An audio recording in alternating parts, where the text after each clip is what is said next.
Hey guys, welcome back to another edition of Shop Talk. I know it's been a long time since Dave and I did a video together, but it's definitely long overdue, and what got us together this afternoon was the issue of M855 ball ammo.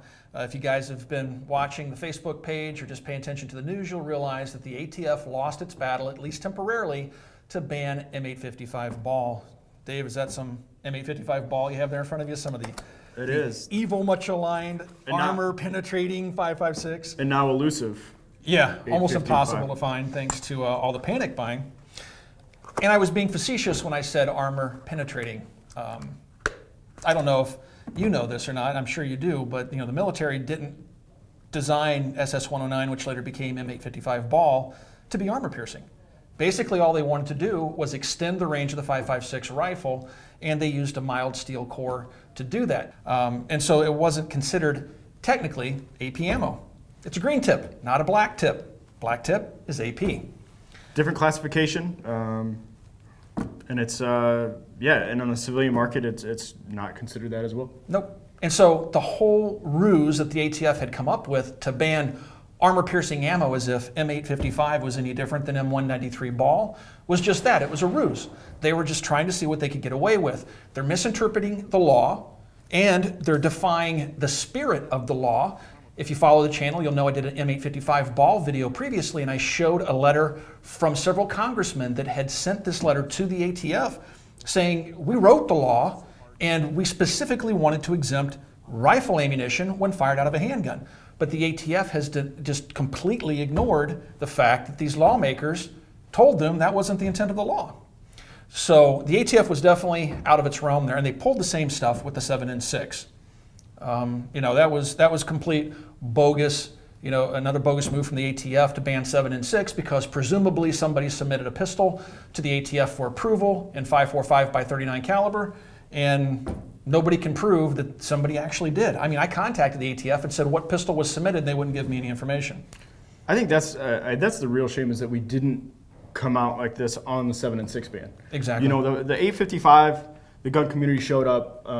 We wrote our letters. We sent our emails, and we got a response to the positive in the last 48 hours. Right. But the 7.6, we didn't come together and do that. No. And we love the 5.45. We stood in this very spot and touted the greatness of the 5.45. Right. And now that's an ammo that's not available to us anymore. That's what's kind of disheartening to me about all of this. There's a couple of things throughout this whole M855 deal that really kind of, I'm going to get on my soapbox here, kind of bothered me about the gun community as a whole.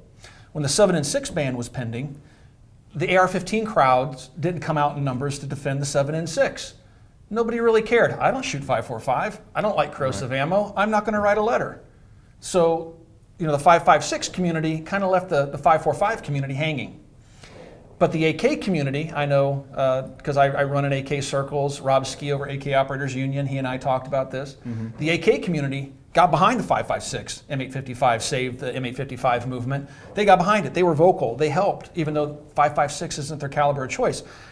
We got to stay active, and we have to support each other. It doesn't matter if you're a bolt action rifle user and they start to make waves like they're going to come after AR-15s. Who cares that you don't own an AR-15? If you're a gun owner and you're a supporter of the Second Amendment, get active, write letters, get on social media and say something. You know what I mean? Support the gun community. Don't just wait until they come after something that you just personally care about. Protect us all. It doesn't matter what caliber or what the type of firearm it is. Get active.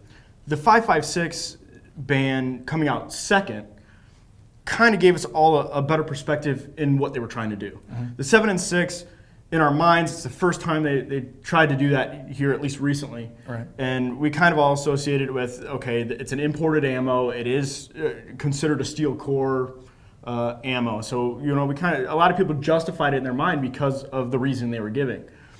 With the 855, it became clear of what their intent was, not only with the 7.6, retrospectively, but with the 855, and that we could see, kind of imagine into the future of them picking rounds here and there until they could amass enough to really put a hurt on the gun community. Because they were violating the spirit of the law that they're citing as a reason to ban M855.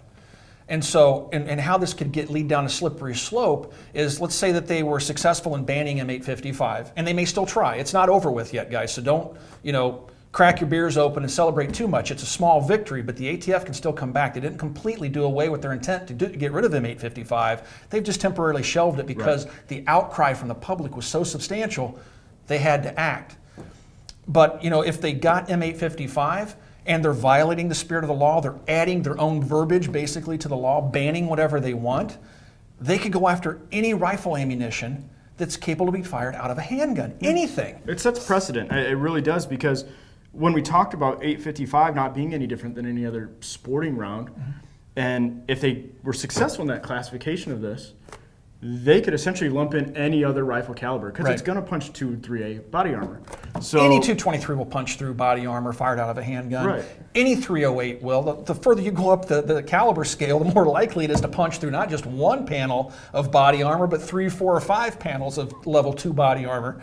Yeah, so it was they were trying to stick their toe in the water, I think, this whole time to see what they could get away with. I think the 855, because it has a different color tip and because it has held the moniker penetrator, that was just their first choice. It just seemed like a logical one that they thought they could squeeze in there. Right. And the ATF, the entire time that M855 has been available on the market, they have classified it as AP. It's just been sold and manufactured and sold here in the U.S. under exemption. Right. So every year they update their regulations and they say M855 is one round that's exempted from their view of what's considered armor-piercing ammunition because it's so popular. And it's all going back to this BS sporting purposes clause that was added in the Gun Control Act. And if they think that something isn't sporting in its purpose, they can just arbitrarily ban it, or so they think. And that's the danger of the law. And that kind of leads me into what else I want to talk about. Now that we have this momentum, we have the gun community riled up about this M855 thing. Now isn't the time, like I said, to pop the beers and go sit back and enjoy the small victory that we have. We need to seize the moment and move forward with this. We need to repeal the Hughes Amendment. We need to fix the Gun Control Act changes that they made in 1986, which gives the ATF, in its mind, the power to do these things, like just arbitrarily ban ammunition. We need to pay attention to when the ATF does these things. We need to be active. A lot of you guys, I was really disheartened again by a lot of the comments I saw in my original M855 ball video and in my Facebook posts. A lot of people were saying, we can't change the opinion of the ATF. You're wasting your time writing them letters. Just accept your fate and move on. Man, and I got so frustrated trying to say, guys, we can make our voices heard. We stopped them after Sandy Hook. After Sandy Hook, if you guys remember all the panic buying that was going on, everybody was absolutely convinced, and I was worried that they would actually ban 30-round magazines, ban AR-15s. I mean, if the climate was ripe for such a ban, it was right after that tragedy. And we stopped them because we became active. We saw people protesting in front of state capitals. We saw people writing thousands and thousands of letters to congressmen and to ATF and to everybody else. And we did make our voices heard. When the ATF decided they want to come after NFA trusts, everybody said there's nothing you can do to stop them. It's just going to happen. But no, enough people wrote letters, just like with M855, and the ATF stopped, at least temporarily, in its movement to make NFA trusts basically useless to the NFA community. So we can make a difference. I never want to hear you guys say again, oh, well, just accept our fate. Don't write letters. It's a waste of time. It's not a waste of time. And we've proven it multiple times now. In the last 3 years, we've proven it. And I think it's a different era as well. I mean, we're in the era of social media. Yep. It's easier to get behind the cause. It's easier to, pick a certain, a certain one to repeal or a certain thing to fight and really get behind it and push that and then move to the next one and then move to the next one. We have that ability now where, back in the day, as a lot of these acts were being put in, they didn't have that ability. Right. And so, since we have it now, why not take advantage? Exactly. I tell people, I think I even mentioned it today in the gun shop. I tell people in the gun shop all the time, if we would have had social media in 1994, they never would have passed the original assault weapons ban. Right. We could have stopped it. People would have been able to do something. I remember going into gun shops and seeing that exact same mindset. It's like, they're going to do it. I'm not going to write a letter. I'm going to panic buy. I'm going to go buy a new AR-15 versus sitting down to write a letter to my congressman. I remember that happening in 1994, but we didn't have social media. We couldn't get everybody rallied. And I don't want to see everybody getting rallied together and writing all these letters just when we have an immediate threat. We need to capitalize on our ability to communicate and to get everybody excited. And we need to use that to move forward, to repeal the NFA, to repeal the Hughes Amendment, to get rid of a lot of the components of the various components of the Gun Control Act that are unconstitutional. We have the power, we have the medium, social media, and we have the voices, we have the majority. And we squander it, I think, when we don't use it. And we only do it when we face that immediate threat. And I think, nationwide, aside from, a few extremely liberal states out there, most states are becoming more gun friendly. I agree. Our state of Indiana has always been gun friendly, but we've seen over the past couple of years suppressors being legalized for hunting. We have short barrel shotguns that could possibly be legalized here in the next couple months. Yeah, I mean, Illinois is even discussing whether or not to bring suppressors back. We had a news crew here last week, and in the state that I grew up in, Kansas, we didn't have machine guns, we didn't have short-barreled rifles, we didn't have suppressors. They have all that today. Right. We really are in a renaissance, and I attribute a lot of that to the fact that we have social media on our side where people can communicate with the representatives and they can get each other motivated through various Facebook pages and websites like SaveM855.com. There's so many things we can do, and there's so much more we can do if we maintain that willingness to fight and capitalizing on our ability to communicate online. Absolutely.